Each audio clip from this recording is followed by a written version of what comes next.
आप सभी दोस्तों को जय श्री राम। दोस्तों, आशा करता हूँ कि आप सभी अच्छे होंगे। दोस्तों, आज मैं सारनाथ घूमने आया हूँ।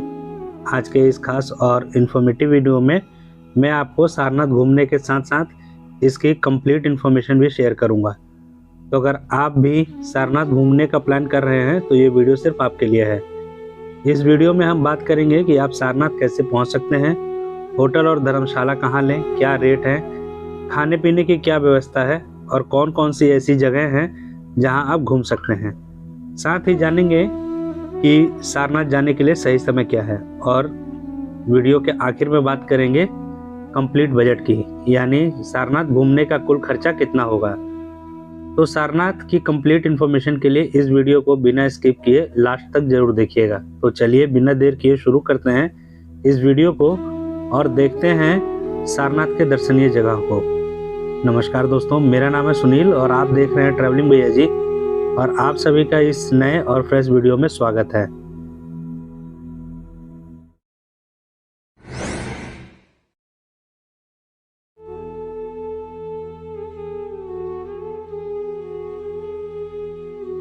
अगर आपको ऐतिहासिक जगहों पर घूमने का शौक है तो आप उत्तर प्रदेश के सारनाथ जा सकते हैं, जहां बौद्ध धर्म के दर्शन और भगवान बुद्ध के जीवन के बारे में आपको कई रोचक जानकारी मिल जाएगी।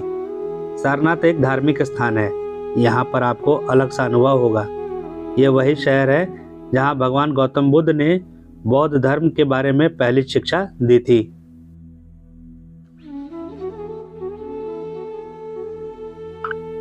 सारनाथ में भगवान बुद्ध से जुड़े कई धार्मिक और ऐतिहासिक स्थल हैं, जहां देश विदेश से पर्यटक घूमने आते हैं।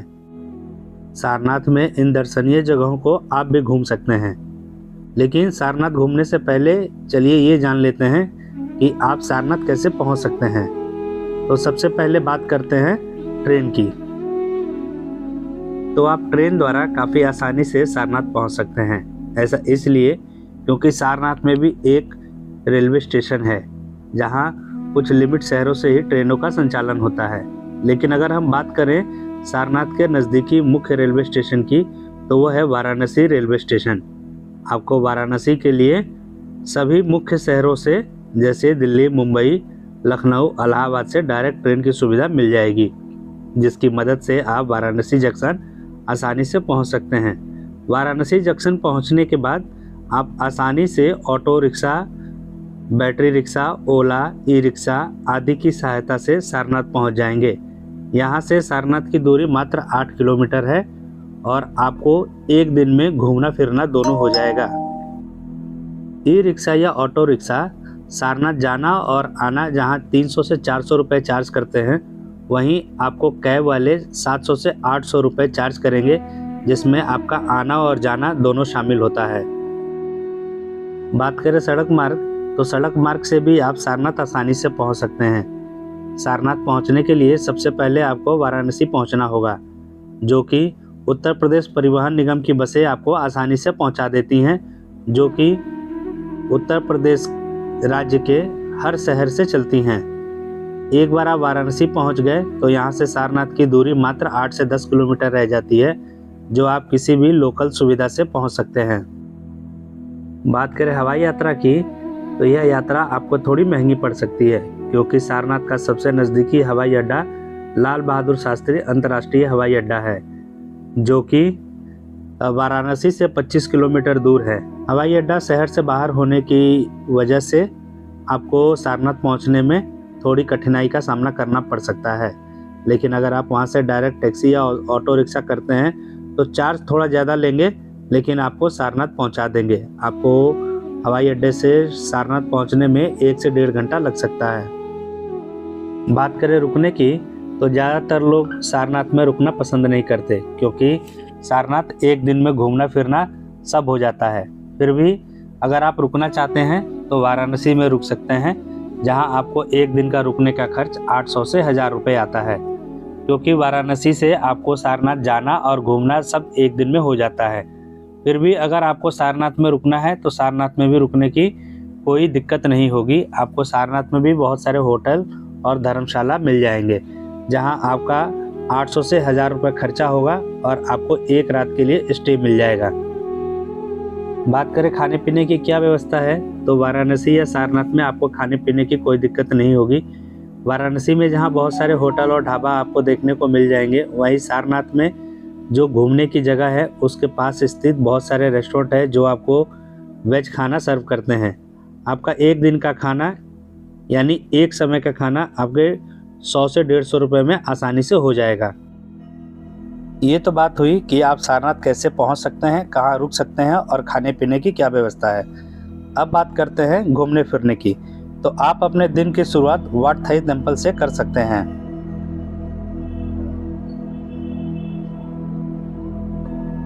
सुंदर बगीचों से घिरा यह मंदिर सारनाथ में घूमने के लिए सबसे खूबसूरत जगह माना जाता है। इसे वाट थाई टेम्पल के नाम से भी जाना जाता है। सारनाथ में थाई मंदिर का एक महत्वपूर्ण आकर्षण है खड़ी स्थिति में बुद्ध की 80 फीट की ऊंची प्रतिमा।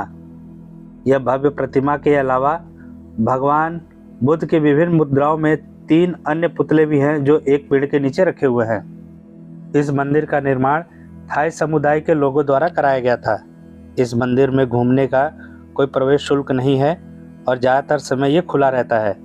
आप यहाँ आसानी से घूम सकते हैं। यहाँ सबसे ऊंची बुद्ध प्रतिमा देखने के साथ साथ थाई मंदिर भी देखने को मिलेगा, जिसके अंदर भी बुद्ध की प्रतिमा लगी हुई है।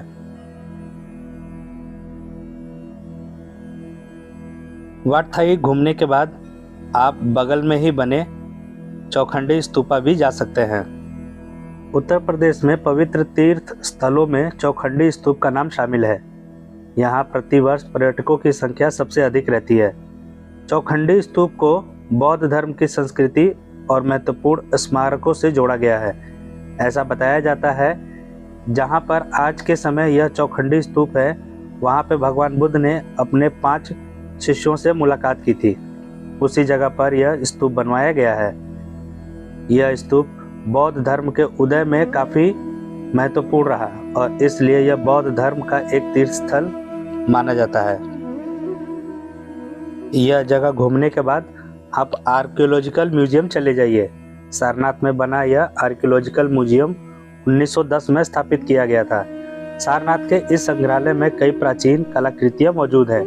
यहाँ आने वाले पर्यटक पुरानी धार्मिक ग्रंथों और कलाकृतियों से अवगत हो सकते हैं। सारनाथ में घूमने की जगह की सूची में पुरातत्व संग्रहालय का नाम शामिल है। इस संग्रहालय में रखी प्राचीन कलाकृतियां की तस्वीरें जिसे देखकर आज की युवा पीढ़ी भी प्राचीन जमाने से अवगत हो सकती है। म्यूजियम के ठीक बगल में स्थित है आर्कियोलॉजिकल साइट ऑफ सारनाथ, यानी वह जगह जो पहले नष्ट हो चुकी थी और अब खुदाई के दौरान मिली है, जहां बहुत सारे बौद्ध धर्म से रिलेटेड चीज़ें आपको देखने को मिल जाएगी। इसमें प्रवेश करने के लिए आपको 10 से 20 रुपए का प्रवेश शुल्क देना पड़ सकता है। प्रवेश करते ही आपको सबसे पहले धर्मराज का स्तूप देखने को मिलेगी। सारनाथ में सम्राट अशोक के द्वारा बनाया गया यह धर्मराज का स्तूप 128 फीट ऊंचा था, लेकिन सम्राट अशोक के निर्माण के पश्चात इस स्तूप में कई परिवर्तन किए गए। यह एक स्तंभ आकार का 44 फुट व्यास वाला स्तूप है जो देखने लायक है। धर्मराज का स्तूप को बौद्ध धर्म के मुख्य रूप से जोड़ा गया है। बौद्ध धर्म की प्रसिद्ध तीर्थ स्थानों में से एक है धर्मराज का स्तूप।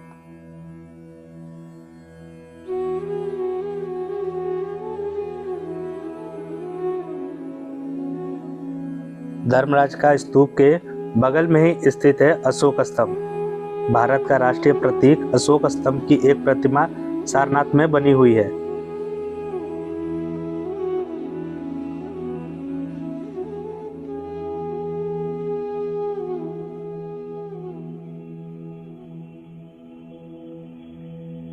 अशोक स्तंभ को सम्राट अशोक ने अपने शासनकाल में बनवाया था। स्तंभ की ऊंचाई लगभग 40 से 50 फीट है। शिलालेख के साथ बचे 19 स्तंभों में से सारनाथ का अशोक स्तंभ सबसे ज्यादा प्रसिद्ध है। इस स्तंभ में 4 शेर एक दूसरे के पीठ से पीठ सटाकर बैठे हुए हैं। इसी स्तंभ को भारत ने अपने राष्ट्रीय चिन्ह के रूप में अपना लिया।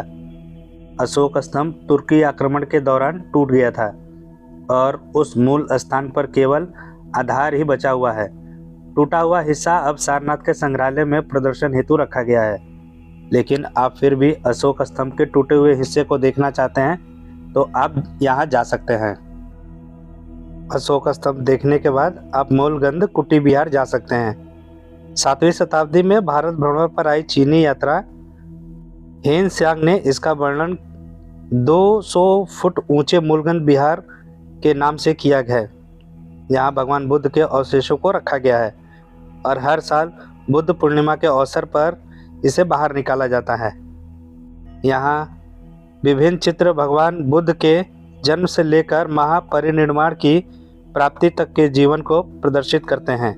यहाँ पर भगवान बुद्ध की एक सुनहरी प्रतिमा है जो अपना पहला उपदेश देने की मुद्रा में है। इधर है मनौती स्तूपों का समूह और वो उधर सामने कहीं बना हुआ है। छोटे छोटे स्तूप हैं जो बने हुए हैं जिनको मनौती स्तूप बोला जाता है। चलिए वहाँ पहुँचते हैं, फिर देखते हैं। और यहाँ भी कुछ है देखने लायक।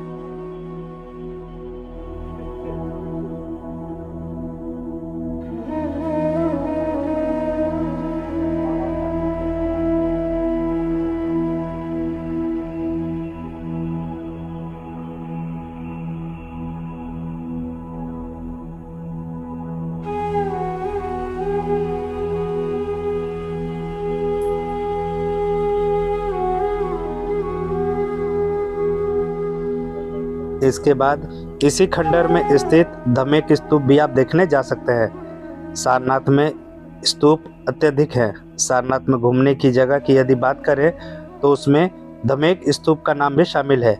यह गोलाकार आकृति में बना भगवान बुद्ध का एक धार्मिक स्थल है और यहाँ भगवान बुद्ध से जुड़ा हुआ यह धार्मिक विश्व स्थल विश्व भर में प्रसिद्ध है। धमेक स्तूप को डियर पार्क में स्थित है और यह स्तूप मिट्टी की ईंटों से बना हुआ है। इस स्तूप की ऊंचाई लगभग 143 फीट है। इस स्तूप में ना तो कोई खिड़की है ना ही कोई दरवाजा। यहाँ मानव और पक्षियों में कई चित्र बने हुए हैं। इन चित्रों में की गई कलाकारी देखने लायक है। ऐसा माना जाता है कि इस स्तूप में भगवान बुद्ध की कई सारी अस्थियों को संजो के रखा गया है। धमेक स्तूप ही वो पहली जगह है जहाँ पे भगवान बुद्ध ने अपना पहला उपदेश दिया था। इसे डियर पार्क के नाम से भी जाना जाता है क्योंकि यह धमेक स्तूप डियर पार्क में ही स्थित है। ये तो हुआ कि सारनाथ के सबसे प्रमुख दर्शनीय स्थलों के बारे में। अगर इसके अलावा भी आपके पास समय है तो आप यहाँ बने कुछ और मंदिर भी देख सकते हैं। इन मंदिरों में सबसे पहले मंदिर जो आता है वो है चाइना मंदिर, दिगंबर जैन मंदिर, सारनाथ मंदिर। सारनाथ का चिड़ियाघर भी आप देखने जा सकते हैं, जिसके साथ साथ आप जापानी मंदिर, सिंहपुरी जैन तीर्थ और स्थानीय बाजार को घूम सकते हैं। अगर आप घाट देखना चाहते हैं तो तथागत घाट भी देखने जा सकते हैं।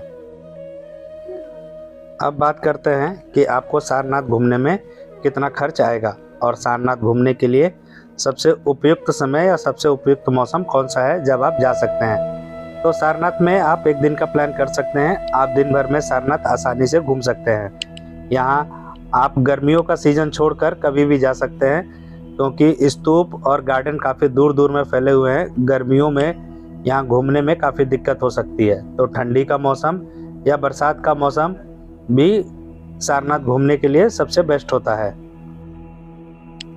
बात करें कुल खर्चे की तो एक दिन का होटल का किराया आपको 800 से 1000 रुपये, आने और जाने का ऑटो आपका 500 रुपये में और 500 में ही आपका एक दिन का खाना पीना हो जाएगा। इस तरह टोटल करें तो 2000 से भी कम खर्चे में आप सारनाथ आसानी से घूम सकते हैं। दोस्तों, तो इस वीडियो में बस इतना ही। यह इन्फॉर्मेटिव वीडियो आपको कैसी लगी आप कमेंट सेक्शन में ज़रूर बताइएगा। और अगर आप इस चैनल पर पहली बार आए हैं तो इस चैनल को सब्सक्राइब जरूर कीजिएगा। वीडियो अच्छी लगी हो तो लाइक कीजिए, शेयर कीजिए, अपने दोस्त यार फैमिली मेम्बर के साथ ज़रूर शेयर कीजिएगा। मिलते हैं किसी और इन्फॉर्मेटिव वीडियो में, तब तक के लिए हर हर गंगे हर हर महादेव।